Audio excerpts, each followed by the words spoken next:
할렐루야. 주님의 임재하심이 또 성령의 충만하심이 가득한 주일이 되기를 바랍니다. 마리아 행전이 다가왔습니다. 6월 10일부터 14일까지 3일간에 걸쳐서 서빙고 분당에서 함께 열립니다. 기도로 함께 모일 때 언제나 우리는 하나님의 임재를 경험합니다. 또 나라와 민족을 위하여 특별히 기도하는 우리 성도들의 그 기도를 통해서 이 나라 민족이 회복될 줄로 믿습니다. 직장인을 위한 저녁 집회도 함께 있습니다. 또 저녁에도 많이 함께 나오셔서 집회에 참여할 수 있게 되기를 바랍니다. 또 복장이 상의 흰색, 하의 검정색 이렇게 복장을 통일하여 함께 모입니다. 거룩한 목마름, 우리의 삶의 가장 중요한 목마름은 무엇인가? 내 인생의 갈증은 무엇인가 깨닫고 성령의 임재하심으로 충만해지는 귀한 집회가 될 수 있도록 기도해 주시고 행사 기간 동안 또 대중교통 이용해 주시기를 부탁드립니다. 올 여름 오늘이 모든 아웃리치 팀들의 발대식이 6월 19일 저녁 7시 30분에 이곳에서 모입니다. 또 여름 국내외 아웃리치에 떠나는 모든 분들을 함께 다 모여서 기도하고 또 여러 주의사항에 대하여 함께 교육받을 수 있게 되기를 바랍니다. 이번 주 토요일 오전 6시 당회가 있습니다. 오늘 설교 후에 드려지는 비전헌금은 군선교를 위해서 드려집니다. 군선교사역팀의 보를 들어보면 서서평 영화가 아직도 군부대에서 계속 상영되는데요. 현재 군 장병 가운데 우리 서서평 영화를 보신 장병들이 13만 명을 넘어서고 있고 계속해서 올해도 수십 차례 요청을 받고 있습니다. 군 생활 기간 동안에 진정한 복음을 듣고 또 예수님을 만나는 계기가 될 수 있도록 복음의 황금어장이라 하는 이 기간 동안 요즘 이제 스마트폰도 사용도 허락이 되고 여러 가지 변화된 이 환경 속에서 우리가 어떻게 젊은이들을 복음할 것인가, 그래도 여전히 우리에게 가장 귀한 좋은 기회인 것을 분명합니다. 함께 기도해 주시기를 바랍니다. 이 시간 나라와 민족을 위해서 합심하여 함께 기도할 때 이 나라 민족에 하나님의 진리가 임하기를 원합니다. 세계 곳곳에서 전쟁과 폭력과 기근과 아픔이 있지만 이 나라 민족 자유 대한민국을 붙잡아 주신 것 하나님의 크신 은혜입니다. 그러나 여전히 우리가 돌봐야 될 많은 상처와 아픔이 이 땅에 있습니다. 헤쳐나가야 될 고난이 있습니다. 갈등과 또한 우리가 넘어서야 될 많은 문제들이 있습니다. 주여 이 나라 민족의 미래를 올려드리오니 하나님의 나라에 쓰임받는 나라와 민족 되게 하여 주시옵소서. 하나님이 주신 축복을 죄악의 도구로 바꾸지 않게 하시고 이 땅에 만연해가는 거짓과 부정과 음란과 다툼과 헛된 이념들과 우상들이 끊어지게 하여 주시옵소서. 저 북녘 땅에도 자유가 임하게 하시고 하나님의 진리가 임하게 하여 주시옵소서. 헛된 우상과 이념들이 끊어지게 하옵소서. 합심하여 함께 기도하며 나가겠습니다. 살아계신 하나님 아버지, 하나님께서 이 나라 민족 가운데 베푸신 놀라운 은혜를 기억지 못하며 감사치 못한 저희들을 불쌍히 여겨 주옵소서. 하나님의 진리가 이 땅 가운데 온전히 임하기를 원합니다. 주여 이 땅에 베풀어 주신 그 신 은혜가 풍성하게 온 세상에 흘러가기를 원합니다. 복음의 축복, 교회를 통하여 하나님의 나라를 경험할 수 있는 은혜 주신 것을 감사합니다.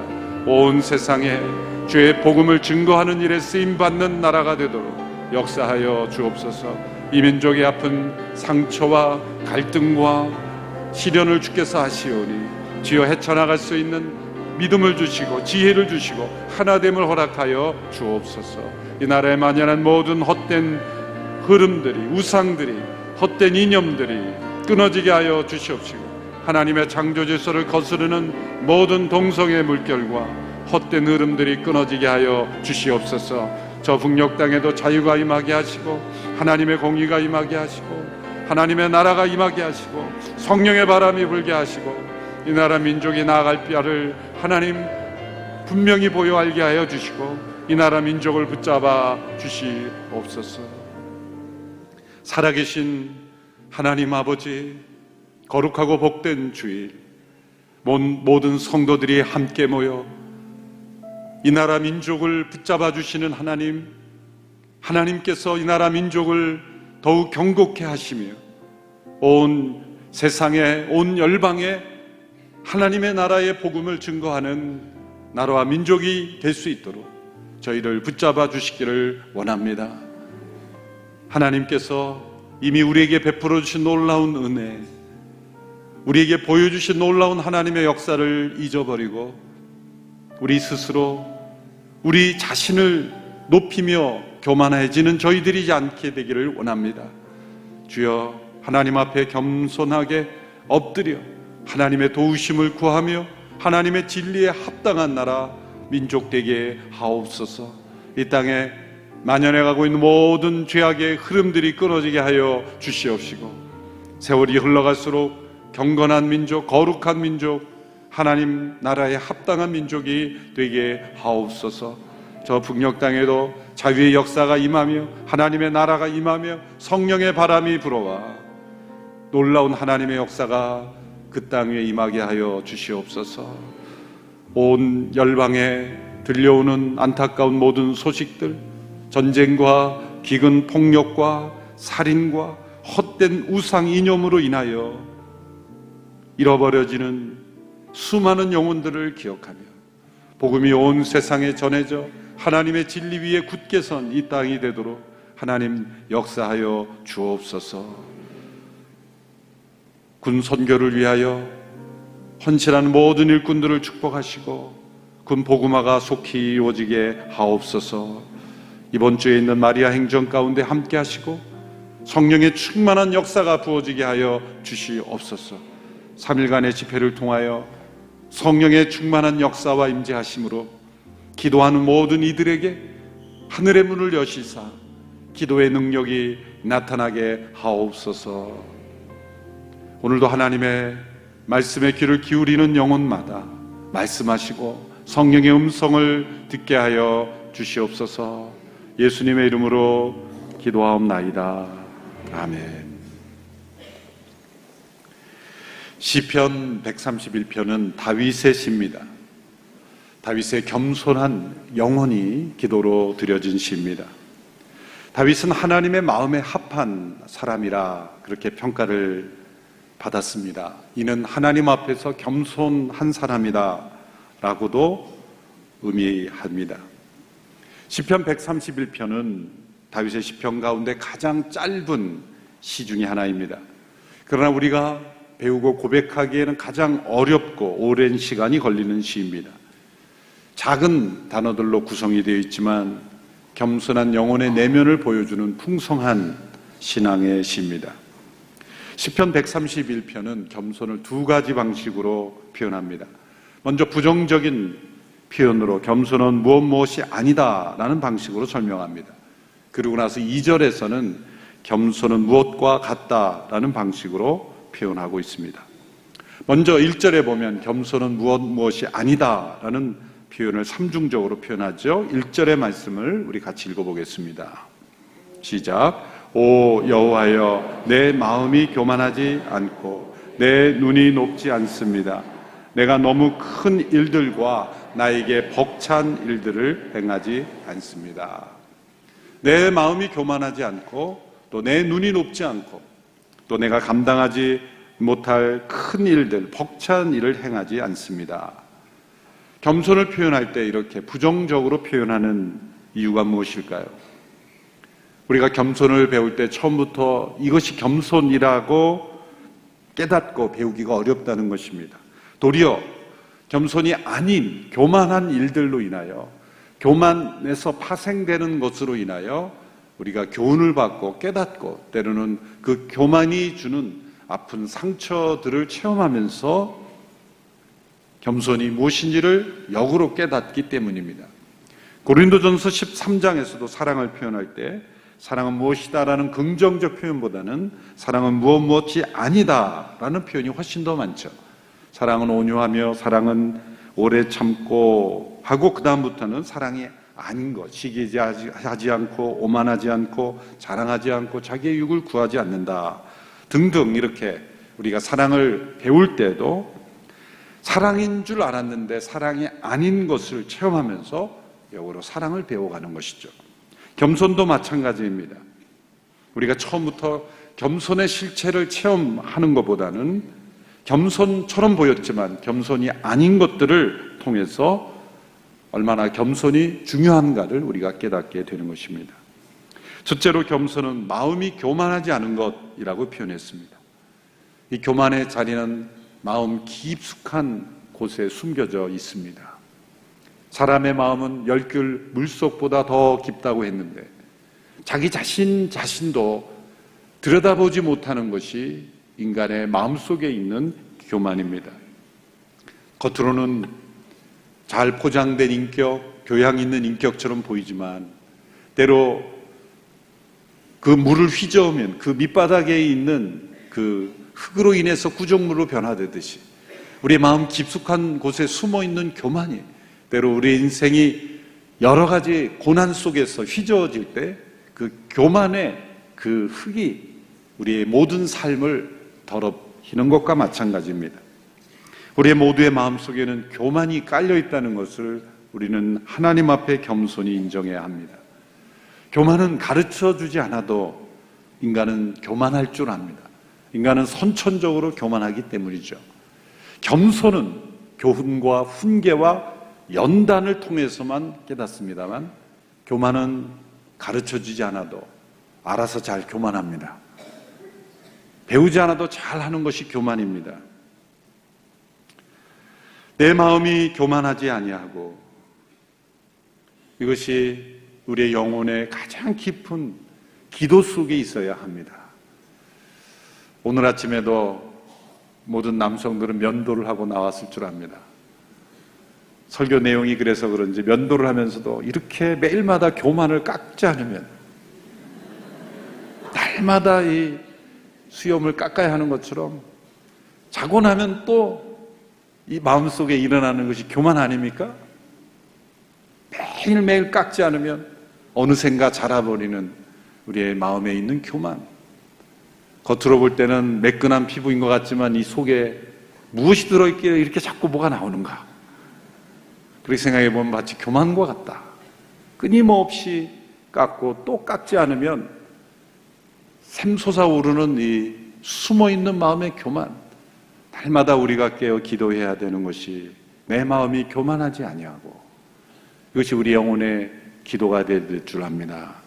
둘째로 겸손은 그 눈이 높지 않은 것입니다. 교만은 마음에 숨어 있지만 그 표현은 눈에 먼저 나타난다는 것이죠. 우리의 인격이 나타나는 것이 얼굴이라고 한다면 그 얼굴에서 교만이 가장 먼저 표현되는 기관이 눈입니다. 그래서 눈을 영혼의 거울이라고 하죠.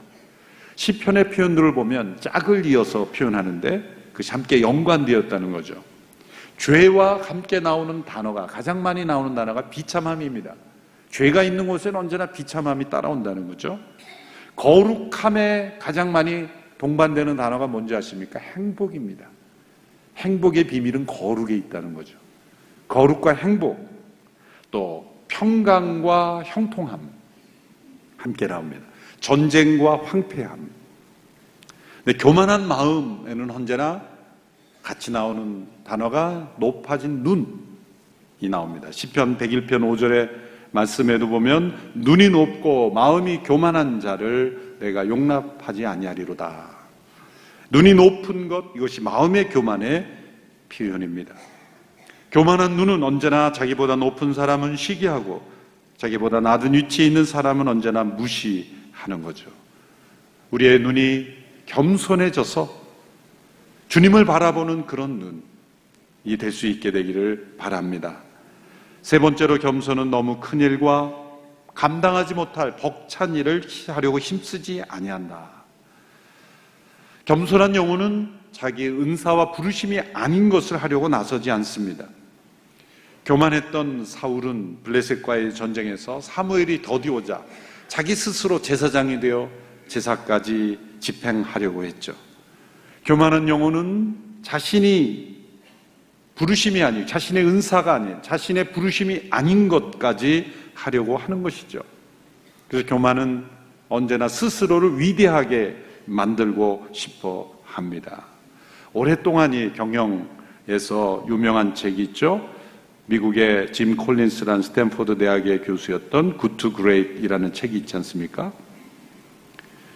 좋은 기업을 넘어 위대한 기업이 된다. 그 내용은 기업을 위해서는 아주 훌륭한 책입니다.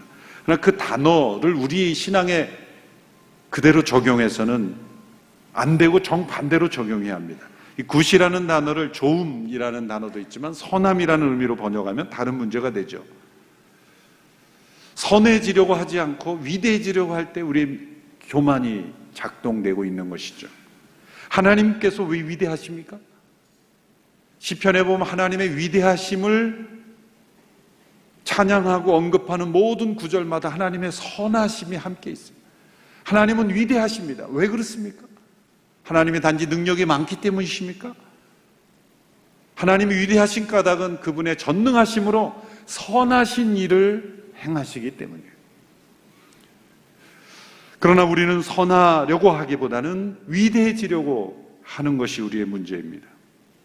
그래서 우리는 역으로 good to great이 아니라 great to good 이렇게 우리는 위대해지려고 하기보다 선해지려는 것, 위대한 마음을 뛰어넘어 우리는 선한 마음을 늘 품으려고 할 때 하나님께서 원하시는 삶을 살 수 있는 것입니다. 자신의 능력을 과장하고 과대한 성취욕에 빠지는 것, 바로 그것이 교만의 증상입니다. 나에겐 왜 5달란트를 맡기지 않았습니까? 라고 불평하는 것이죠. 다윗이 이런 고백을 했다는 것이 놀랍지 않습니까? 내가 큰 일과 벅찬 일을 하려고 힘쓰지 아니하였다. 그런데 사실 정작 그는 위대한 왕이었고 큰 일을 했고 또 우리가 생각할 때 감당할 수 없는 귀한 일을 행했던 사람이죠. 바로 여기에 하나님의 비밀이 있습니다. 그가 왜 골리앗과 싸웠습니까?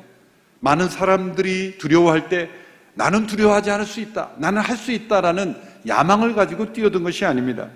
그는 형들에게 음식을 가져다 주려고 그저 심부름으로 갔던 것뿐입니다. 그가 골리앗과 싸우려고 도전하려고 갔던 것이 아니라는 거죠. 그가 거룩한 분노, 하나님을 모독하는 그 말을 들으며 분노가 일어나서 나가려고 할 때 형 엘리압이 말리면서 다윗을 이렇게 지적했죠. 내가 지금 교만해져서 이렇게 나서려고 하는 것 아니냐? 왜이죠? 그는 교만으로 나선 것이 아닙니다. 그가 또 사용한 것은 군사기술이 아니었습니다. 양을 지킬 때 사용했던 그런 물맷돌 기술이었습니다. 그는 양을 지키려고 했을 뿐입니다. 그가 위대한 왕이 되려고 물맷돌을 열심히 연습한 것이 아닙니다. 골리앗을 무찌르려는 목표를 가지고 물맷돌 훈련을 했던 것이 아닙니다. 자신에게 맡겨준 양떼를 지키려고 그는 물맷돌 훈련을 했고 단 한 번에 맹수들을 무너뜨릴 수 있는 기술까지 발전한 거죠. 그가 왕이 되려고 골리앗을 무찌르려고 또 사울을 무너뜨리려고 그가 그 순간에 감당하지 못할 일을 벅찬 일을 추구한 것이 아니죠. 그저 자신에게 맡겨진 양떼를 지키려고 그는 애썼을 뿐입니다. 준비된 사람을 하나님이 때에 맞춰서 큰 일에 사용하시는 것을 교만하다는 것이 아닙니다. 큰 일을 하면 교만한 사람이라는 것이 아니라 나의 부르심이 아닌 내가 감당하지 못할 일을 스스로 그렇게 되려고 애쓰는 것이 교만이라는 것입니다. 다윗은 결코 왕이 되려고 노력하지 않았습니다. 그가 했던 것은 그저 도망 다녔을 뿐이죠. 10년 동안 그는 사울의 위협을 피해 광야로 도망 다녔을 뿐입니다. 그러나 그 10년 동안 그는 그 백성들이 처했던 공궁함, 억울함, 동굴에 도망 다니며 그 동굴에 숨어있던 많은 억울한 사람들을 만나게 되었습니다. 그는 이스라엘의 왕이 되기 전에 광야의 박사가 되어 있었습니다. 광야 곳곳에 어떤 사람들, 어떤 아픔의 사람들이 있는지를 그는 마음으로 느끼고 피부로 느끼고 있었습니다. 그가 이스라엘에서 온 이스라엘의 왕으로 추대되기까지 7년이 걸렸죠. 그러니까 17년 동안 그는 도망 다녔고 사람들에 의해서 세워졌을 뿐입니다. 스스로 왕이 되려고 노력하지 않았지만 겸손히 그에게 맡겨진 일을 감당하고 있을 때 하나님께서 큰 일을 하는 왕으로 그를 세워주셨다는 것이죠. 이것이 바로 겸손한 영혼이 하나님께 어떻게 쓰임 받는가를 보여주는 거죠. 우리 마음이 교만해져서, 우리 눈이 높아져서, 높아진 마음으로, 교만한 눈으로 스스로 위대한 일을 해보려고 할 때 절대로 하나님은 그러한 영혼을 귀하게 사용하지 않으시는 것이죠. 때로 우리 인생이 좌절되고 많은 어려움을 겪게 될 때 그 원인이 나의 교만일 수 있다는 생각을 우리는 하지 않는 것, 그것이 실패를 올바로 분별하지 못한 것입니다. 내 마음 속에 있는 이 교만의 문제를 하나님 앞에 해결해야만 한다는 것, 이것이 다윗의 겸손한 기도를 통해 우리에게 배워주는 것입니다. 이제 2절로 넘어가서 겸손에 대한 긍정적인 표현과 비유를 보십시오. 2절의 말씀을 같이 읽겠습니다. 시작. 진실로 내가 내 영혼을 가만히 잠잠히 있게 하니 젖된 아이가 그 어미와 함께 있는 것 같고 내 영혼도 젖된 아이와 같습니다. 생각할수록 깊은 영감을 느끼게 하는 고백입니다. 젖된 아이가 엄마 품에 함께 있는 것 같다. 우리 남성들은 이해하기 어려운, 아버지들은 이해하기 어려운 표현이죠. 어머니들은 젖을 떼는 아이의 그 모습의 연상이 될 겁니다. 한 아이가 태어나서 이제 어머니의 젖을 먹다가 젖을 떼고 이유식으로 넘어가야 되는 때가 반드시 있죠. 그리고 단단한 음식을 스스로 소화하는 그 과정이 분명히 있습니다. 그러니까 영적 성장의 모습을 바로 이런 모습으로 표현한 거죠. 어린아이의 엄마 품에서 어머니의 젖을 먹다가 그 뗄 때의 어린아이의 고통스러운 모습을 생각해 보십시오. 한 생명이 세상에 태어나서 정상적인 환경에서 태어난 아이라면 세상에 태어나서 처음으로 겪는 고통일 겁니다. 처음으로 오는 고통일 거예요. 이것은 우리에게 어떤 것을 비유하는 것입니까? 우리의 마음속에 끊임없이 올라오는 교만으로 인해서 세상에 집착하고 우리의 옛 사람에 집착하는 우리의 교만한 모습이 끊어질 때의 고통, 그것을 젖을 떼는 모습으로 비유한 것입니다. 하나님 왜 나에게서 이것을 가져갑니까? 하나님 나에게서 왜 이것을 빼앗아갑니까? 라고 울부짖지만 가만히 보면 하나님의 관점, 하나님의 역사에 보면 마땅히 떨어져야 하는 것일 수 있다는 거죠. 우리가 이 세상에서 살아갈 때 우리가 의지하고 집착하고 매달렸던 많은 것들이 절대적으로 있어야 되는 것처럼 보이지만 하나님 어느 한순간에는 그것을 떼도록 하십니다. 심지어 육신의 생명까지도 떼시지 않습니까? 다 떨어져야 하는 것들입니다. 그것을 믿음으로 순종하느냐, 순종하지 못하느냐에 달려 있습니다. 아기 스스로는 절대 못 뗍니다. 엄마가 떼도록 해야 되는 거예요. 우리 스스로는 옛사람으로부터 절대로 분리되지 못합니다. 우리 스스로는 세상에 대한 집착 절대로 못 뗍니다. 그래서 고통처럼 보이고 하나님께서 나를 괴롭히는 것처럼 보이지만 하나님께서 떼시는 거예요. 처음 젖을 뗄 때는 아이가 죽을 것 같은 고통스러워하는 모습으로 힘들어하지만 어머니가 만들어준 다른 양식, 그 양식을 더 단단한 음식을 먹으면서 이제 성숙해 가는 거죠. 하나님께서 세상에 젖을 뗄 때 우리로 하여금 고통 속에 죽게 하시는 것이 아니라 하나님께서 준비하신 또 다른 양식을 우리가 공급받으면서 더 성숙해 가고 더 성장해 갈 수 있다는 거죠. 젖을 떼는 고통, 그것이 우리의 마음속에 있는 교만을 끊기 위하여 하나님께서 세상에 대한 집착을 끊는 것으로 저는 여겨집니다. 따라서 진정한 만족은 겸손해야 찾아오는 것입니다. 교만한 자는 절대로 만족을 누릴 수가 없습니다. 그런데 이 말씀에서 중요한 것은 젖된 아이가 여전히 어머니와 함께 있는 거라는 거죠. 젖을 떼지 못한 상태가 아니라, 어머니에게 의존하던 집착이 아니라 다른 관계로 어머니와 함께 어머니 품에 있을 수 있는 것, 내 것을 집착하고 주장하는 관계로 우리가 하나님과 동행하는 것이 아니라 하나님 안에서 하나님의 공급하심으로 하나님과 동행하는 믿음의 평안함, 젖을 떼어도 여전히 어머니의 품에 있는, 이제는 다른 관계 속의 어머니와 함께 동행할 수 있는 것처럼 우리가 하나님께로부터 무엇인가를 얻어내지 않으면 안 되는 그 집착에 가까운 그런 믿음이 아니라 하나님의 뜻을 헤아리며 하나님의 공급하심을 경험하며 하나님과 동행하는 그러한 믿음의 삶, 그것이 바로 겸손한 영혼이 누리는 축복이라는 거죠. 이 세상에 젖을 떼고 하나님 나라의 양식으로 배불림을 얻으며 살아가는 이 겸손한 영혼의 축복을 우리 모두가 누릴 수 있게 되기를 축원합니다. 3절에서 그는 이제 하나님을 바라는 소망으로 나아갑니다. 3절 말씀 같이 읽습니다. 시작. 오 이스라엘아, 지금부터 영원히 여호와를 바라라. 겸손한 영혼은 언제나 하나님을 바라는 충만한 소망으로 살아갑니다. 이것은 다윗만이 경험할 수 있는 것이 아니라 우리 모두에게 허락된 영적인 축복입니다. 우리의 영혼이 하나님 안에서 젖된 아이가 엄마 품에 안겨 또 엄마와 함께 있는 그 고요하고 평온하고 소망으로 가득한 그 영혼의 충만함을 우리 모두가 누릴 수 있게 되기를 바랍니다. 우리 평생의 믿음의 숙제는 우리 마음에 숨어있는 교만을 끊임없이 깎고 또 깎는 것입니다. 우리의 교만한 눈을 겸손한 눈으로 바꾸는 것입니다. 스스로 위대한 인생을 꿈꾸는 것이 아니라 하나님의 부르심에 그것이 크게 보이건 작게 보이건 다윗이 양치는 일에 충성하였을 때 그를 하나님이 쓰시는 위대한 인생으로 바꾼 것처럼 우리에게 맡겨진 소명에 충성을 다할 때 하나님께서 우리를 귀하게 사용하실 줄로 믿습니다.